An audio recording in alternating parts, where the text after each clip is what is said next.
ವಿಡಿಯೋದಲ್ಲಿ ನಾವು ಕಲರವ ಟ್ಯುಟೋರಿಯಲ್ಸ್ ಅಲ್ಲಿ SSLC ಕ್ರಾಶ್ ಕೋರ್ಸ್ ಸ್ಟಾರ್ಟ್ ಆಗ್ತಾ ಇದೆ, ಅದ್ರ ಬಗ್ಗೆ ತಿಳ್ಕೊಂತ ಹೋಗೋಣ. ಏನಪ್ಪಾ ಇದು SSLC ಕ್ರಾಶ್ ಕೋರ್ಸ್ ಅಂತಂದ್ರೆ, ಆನ್ಲೈನ್ ಅಲ್ಲಿ SSLC ಮಕ್ಕಳಿಗೆ ಎಕ್ಸಾಮ್ಗೆ ಪ್ರಿಪೇರ್ ಆಗೋದಕ್ಕೆ ಕ್ರಾಶ್ ಕೋರ್ಸ್ ನ ಕಂಡಕ್ಟ್ ಮಾಡ್ತಾ ಇದೀವಿ.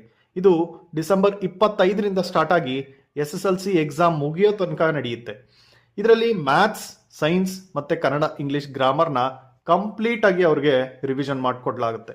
ಸೊ ಈ ಕ್ರಾಶ್ ಕೋರ್ಸ್ನ ಉದ್ದೇಶ ಏನಪ್ಪಾ ಅಂತಂದ್ರೆ, ಮಕ್ಕಳು ಮ್ಯಾಥ್ಸ್ ಮತ್ತೆ ಸೈನ್ಸ್ ಅಲ್ಲಿ ಅಥವಾ ಕನ್ನಡ, ಇಂಗ್ಲಿಷ್, ಹಿಂದಿ, ಗ್ರಾಮರ್ ಅಲ್ಲಿ ತಪ್ಪನ ಮಾಡಿ ಮಾರ್ಕ್ಸ್ ನ ಕಮ್ಮಿ ತೆಗಿತಾ ಇರ್ತಾರೆ. ಅದಕ್ಕೆ ಹೆಲ್ಪ್ ಆಗ್ಲಿ ಅಂತ ಕಲರವ ಟ್ಯುಟೋರಿಯಲ್ಸ್ ಇಂದ ಆನ್ಲೈನ್ ಅಲ್ಲಿ ಈ ಕ್ರಾಶ್ ಕೋರ್ಸ್ ನ ಕಂಡಕ್ಟ್ ಮಾಡ್ತಾ ಇದೀವಿ. ಇದು ಕನ್ನಡ ಮತ್ತೆ ಇಂಗ್ಲಿಷ್ ಮೀಡಿಯಂ ಮಕ್ಕಳು ಇಬ್ಬರಿಗೂ ಸಹ ಅಪ್ಲಿಕೇಬಲ್ ಆಗುತ್ತೆ. ಕನ್ನಡ ಮೀಡಿಯಂ ಆಗಿರ್ಲಿ ಅಥವಾ ನಿಮ್ಮ ಮಗು ಇಂಗ್ಲಿಷ್ ಮೀಡಿಯಂ ಅಲ್ಲಿ ಓದ್ತಾ ಇರಲಿ, ಅವರು SSLC ಓದ್ತಾ ಇದ್ದಾರೆ ಅಂತಂದ್ರೆ ಇದು ಒಳ್ಳೆ ಆಪರ್ಚುನಿಟಿ ಎಕ್ಸಾಮ್ ಅಲ್ಲಿ ಹೈ ಸ್ಕೋರಿಂಗ್ ಮಾಡೋದಕ್ಕೆ. ಸೊ ನೋಡ್ತಾ ಹೋಗೋಣ ಈ ಕ್ರಾಶ್ ಕೋರ್ಸ್ ಅಲ್ಲಿ ಏನೇನೆಲ್ಲ ಕವರ್ ಆಗುತ್ತೆ, ಯಾವ ತರ ಕ್ಲಾಸಸ್ ನಡೆಯುತ್ತೆ ಆನ್ಲೈನ್ ಅಲ್ಲಿ ಅಂತ.